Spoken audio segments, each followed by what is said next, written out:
Nah, disinilah ada sebuah inskripsi ya yang mulai aus dari sana ke sana, sebuah pahatan kuadrat Kadiri yang mencirikan bahwasanya prasasti ini merupakan prasasti abad ke-11 era Raja Airlangga. Guys, jangan lupa like, subscribe, dan komen ya kan.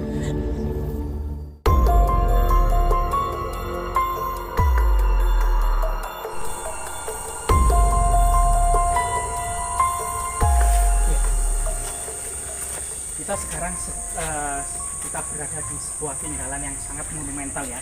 Di situ kok ada sesuatu yang besar, panjang, dan keras ya. Nah, ini ada sesuatu juga, ini merupakan linggah ya pada masa kuno, serta ada arca Dwarapala, dan yang seharusnya ada dua kiri kanan menuju sebuah tempat yang paling suci, menyimpan memori sebuah jejak peradaban masa lalu di abad ke-11, awal-awal abad ke-11 Masehi, yaitu ada hubungan yang sangat mesra antara Jawa Timur dan Pulau Bali, di mana seorang pangeran Bali yang bernama Airlangga, putra dari Raja Udayana, pada tahun 1016 menikah dengan putri dari Dharmawangsa Teguh, Dia Laksmi. Tapi pada masa pesta pernikahan ini, istana Watan dibakar oleh Raja Lomram, sehingga kemudian dari Raja Worawiri dari Loram ya, sehingga kemudian Airlangga, Dia Laksmi istrinya, dan Empu Narotama melarikan diri ke Wonogiri sampai bertapa selama 3 tahun ya, bertapa selama 3 tahun antara tahun 1016 sampai 1019, di mana pada tahun 1019 ini banyak tetua desa, perwakilan para tokoh-tokoh masyarakat menemui Airlangga agar menjadi raja, memulihkan kembali Jawa Timur yang rusak binasa oleh Raja Worawiri dari Loram. Sehingga kemudian Airlangga pun menobatkan diri sebagai raja di Watan Mas Jedong, Ngoro, Mojokerto. Namun kemudian untuk menyatukan Jawa Timur tidaklah semudah membalikkan telapak tangan. Satu persatu raja-raja daerah ini harus diperangi. Mereka tidak mau berdamai karena dianggap Airlangga adalah putra Pulau Bali. Namun akan membuahkan hasil di kelak kemudian. Airlangga menduduki dan berhasil menyatukan seluruh Jawa Timur. Namun hal itu tidak semudah ya, tidak semudah membolehkan. Bahkan ada salah satu raja perempuan dari Tulungagung ya, yang bernama Dia Tulodong, itu berhasil menghancurkan istana Watan Mas, dan kemudian sampai Airlangga pun mengungsi ke Patakan Lamongan, bahkan mengungsi pula ke Madander, Jombang. Nah, dari situlah kemudian apa sebenarnya hubungannya dengan situs yang sangat monumental ini. Nah, situs yang sangat monumental ini, guratan-guratan yang menceritakan tentang sebuah keindahan ya, kayangan penuh dengan relief sebagaimana relief yang ada di Jolotundo. Nah, ini yaitu banyak cerita-cerita sulur-suluran ya, lambang keabadian, termasuk kemudian segitiga tumpal maupun awan-awan. Nah, awan-awan ini merupakan ciri khas abad ke-11 Masehi. Nah, Raja Airlangga yang telah bersusah payah menyatukan Jawa Timur ini mengangkat putri mahkotanya yang bernama Sang Rama Wijaya Dharma Prasada Tunggadewi menjadi putri mahkota. Tetapi di tahun 1038 Masehi melepaskan semua ikatan duniawi, memilih menjadi seorang pertapa, seorang biksuni di dalam gua inilah yang dikenal dengan Dewi Kili Suci. Mari kita telusuri bersama-sama. Rahayu, rahayu, rahayu, Rahayu, rahayu, rahayu. rahayu, rahayu, rahayu, rahayu, rahayu, rahayu, rahayu, rahayu.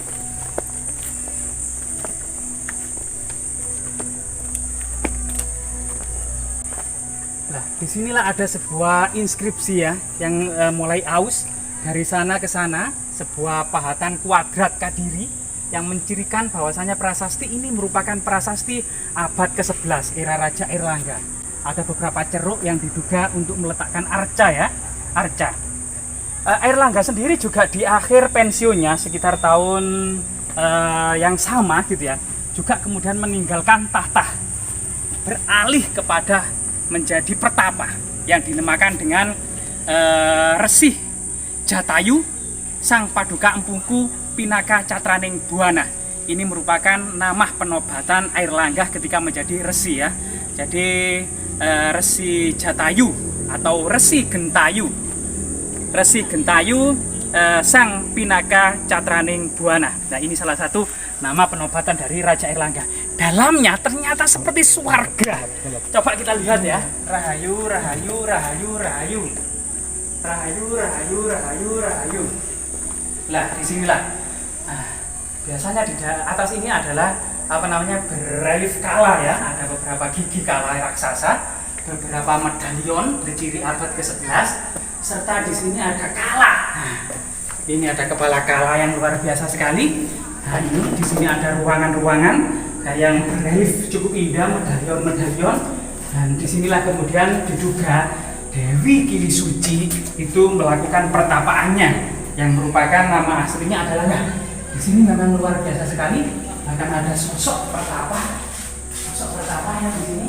Nah, selain ini juga ada ciri ular naga, ciri kepala naga abad ke-11 Masehi. Coba kita copot ya, kaki alas kaki kita. Rahayu, rahayu, rahayu, rahayu, rahayu, rahayu, rahayu, rahayu, rahayu, rahayu.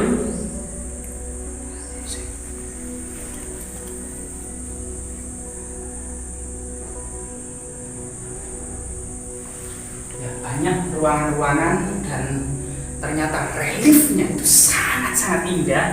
Reliefnya sangat indah yang mencirikan sebuah kehidupan kayaan atau surga. Ya, bahkan di sini ada seorang pertapa. Nah, ini diduga memang ini adalah gambaran Raja Airlangga yang kemudian pada usia pensiunnya menjadi seorang pertapa bernama Resi Gentayu Sang Pinaka Catraning Buana Paduka Empungku. Nah, inilah salah satu kemudian nama penobatan Airlangga atau disebut juga Paduka Empungku. Nah, ini peninggalan yang sangat luar biasa sekali.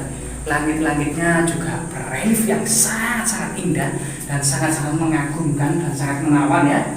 Jadi di sini memang salah satu keajaiban yang dimiliki oleh Kediri ya. Keajaiban yang dimiliki oleh Kediri karena pada masa sebelumnya gitu ya, Airlangga meniti karir mulai mendirikan istana di Watan Mas Jedong, kemudian dibakar dan ditaklukkan oleh musuh, beralih ke Patakan, Lamongan, ke Madandar, Jombang, mendirikan Kahuripan, istana Kahuripan. Bahkan pada masa usia-usia belakangan itu memerintah di Daha atau Kediri ini. Bisa dilihat dari cerita yang ada di serat Calon Arang, di mana kemudian seorang janda raga ini kemudian melakukan ritual magis yang kemudian penduduk Daha atau Kediri ini pagi meninggal, sore sakit, sore sakit, pagi meninggal, dan seterusnya. Itu ternyata usut punya usut yang diusut oleh Airlangga menyuruh gurunya Empu Barada, yaitu kemudian ternyata Calon Arang. Nah, ini kemudian Calon Arang dengan selesai setelah diusut ternyata putrinya yaitu Ratna Manggale tidak diterima oleh masyarakat karena ibunya itu dianggap memiliki aliran sesat atau aliran hitam, sehingga kemudian Empu Barada pun menyuruh muridnya Empu Bahula untuk menikahi Ratna Manggale atau putri dari Calon Arang, sehingga kemudian dari situlah kemudian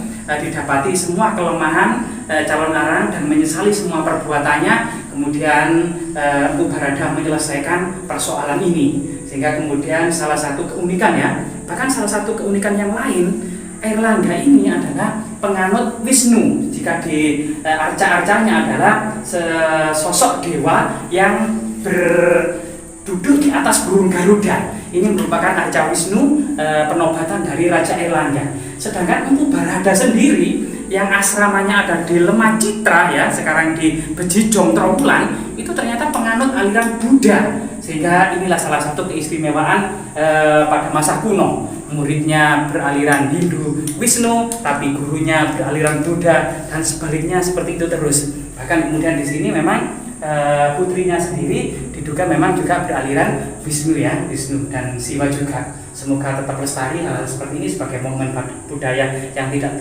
ternilai harganya. Jasmira ya, jangan sekali-kali melupakan sejarah.